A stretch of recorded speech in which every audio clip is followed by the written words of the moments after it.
These devices that dealerships all across America are putting in your vehicle and trying to convince you are there to help keep you safe might actually get you killed.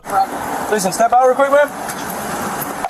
No guns on you or anything? Hey guys, this is Dan with Gears and Gadgets. Thanks for tuning in. This video has me boiling. I've made some videos about these devices recently, talking about where you should look for them, how to remove them from your vehicle. One of these things got somebody pulled over at gunpoint because the dealership who sold them a device similar to this used it to report the vehicle that he had purchased stolen and had him pulled over at a felony stop. But it was interesting that they were pushing that low jack system. I mean, if anything, today's a testament to show that it works. Yeah, I guess. Now, Lato Law covered this entire video, and I suggest you go watch his as well. So I've gone back and forth with people about how theoretically this could be a whole bad deal buying these kinds of GPS units. But this isn't theory. On July 1st, he was pulled over by deputies in Tamarack as a truck was reported stolen and tracked down with a low jack system. I was pulled out of my truck by BSO and put in a jail cell for 4 hours. One of the scariest events of my life that I couldn't have ever prepared for. Sprague, who has been with the Coast Guard for 27 years and is an active duty member, even protects the president as he does maintenance on Marine One. All because a clerical mistake that the dealership had made. It appears that the dealership didn't do a whole lot of investigation prior to reporting the vehicle stolen. The police department, when they received the report, they didn't verify anything. They just took the ping off of this low jack device, located the vehicle, and decided to do the investigation after the fact. So here is the problem. When you talk about a device that a dealership forced you to buy, all of their vehicles there, they were like pushing the low jack thing. Like they pushed the low jack thing hard. And I was like, that's never been anywhere like that. But I'm thinking like South Florida, like it's pretty wild west here, in my opinion. So, all right, cool. I'm buying a used truck. It's expensive, you know, in a gated community and stuff. I was like, oh, it's cool.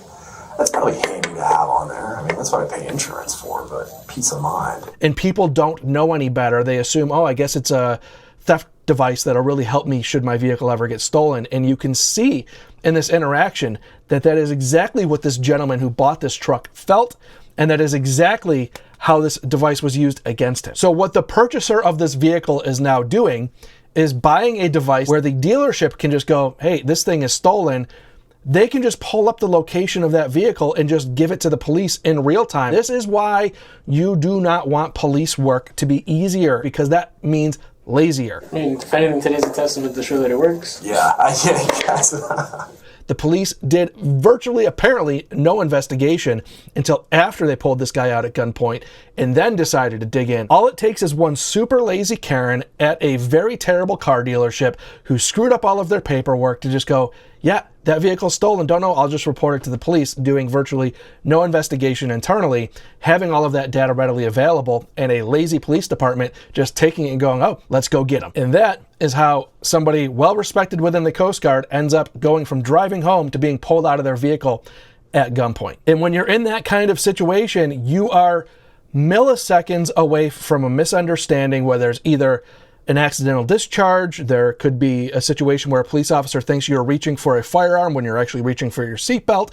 There's a whole host of things that can go wrong when you are now in the middle of an armed conflict that you are completely unaware of what is going on. That is why I have been hammering on these devices on this channel of recently, because they are sold to you as a convenience, but in reality, they open up the door to negligence, abuse, and in this case, lawsuits. Look, this guy spent 4 hours in a jail cell, terrified, wondering what he was doing there. No idea. And then had to go, and one of the things that I took issue with, again, I'm actually very, very, very pro-police. I did not really appreciate how the police, before this guy even knew what he was in for, had made him agree to talk or not talk. Can you guys tell me what's going on? So the lead detective's gonna come over here and explain everything to you? I have no idea what's happening right now. I'm trying to get the main detective to come here. I don't want to like jump the gun and explain everything to you when another detective is going to do that. So I don't want to explain everything to you. Right now you're just detained, pending an investigation, so you're not arrested. They're gonna come over here, they're gonna talk to you, they're gonna tell you everything that's going on. take you back to the office more than likely so you can talk to them there formally. And you're not being charged with anything right now. You're not under arrest for any crime right now. You're just being investigated for something like that. What we're about to do is a formality.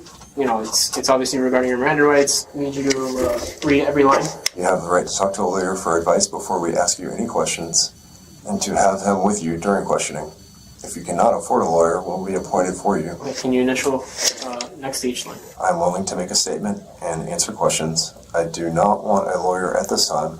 I understand and know what I am doing. I have read the statement of my rights, and I understand what my rights are. I will not make a statement or answer questions. Okay, so now you get to make the determination which one you want to pick. He was basically like, I guess I'll talk just because I want to know what I'm here for. I have nothing to hide. That also carries a bunch of other potential consequences where he could have accidentally talked himself into trouble where there otherwise was none. I've got a friend in North Carolina, and this is fucked up because it is what it is.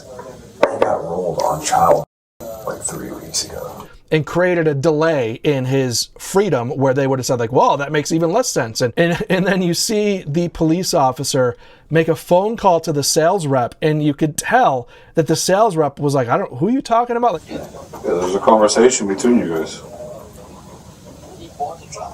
Correct.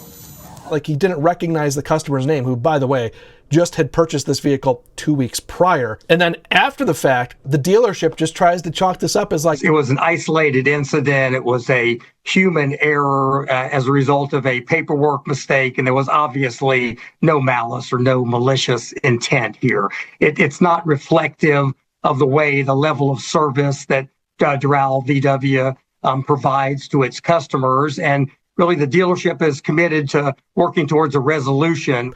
Human error, whoopsie, as there's been a lawsuit filed for somewhere around $50,000, which I think absolutely should go in the favor of this U.S. Coast Guard officer. Human error could have cost this guy his life. That is not an embellishment. It happened. The only way you can control this kind of nonsense, don't buy these devices. Hard stop. There's a lot of comments on these videos that people didn't even know these things were in their cars in the first place.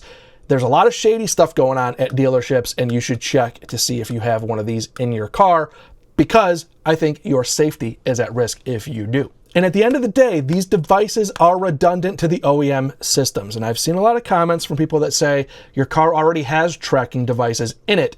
So what are you afraid of another one for? This is why. Because the OEM solutions have better terms of service, and this device, which comes from Ikon Technologies, the man who invented this specific device from Ikon said, they're basically stealing that data, the dealer data. So for me, that was a big no-no. I mean, that customer should stay for the dealer. Well, guess what? When the dealers get the data, this is what happens. You end up with sloppy investigations from the dealership.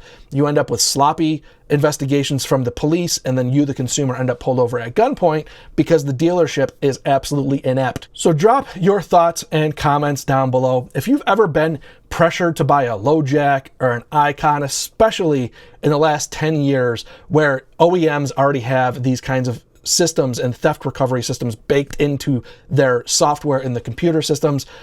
If you've had to deal with this in the last 10 years, drop a comment down below. Share the video to as many people who you know who bought a vehicle in the last 10 years and tell them, check for a GPS device, because these devices at best are just redundant wastes of money to already baked in systems in your OEM solutions.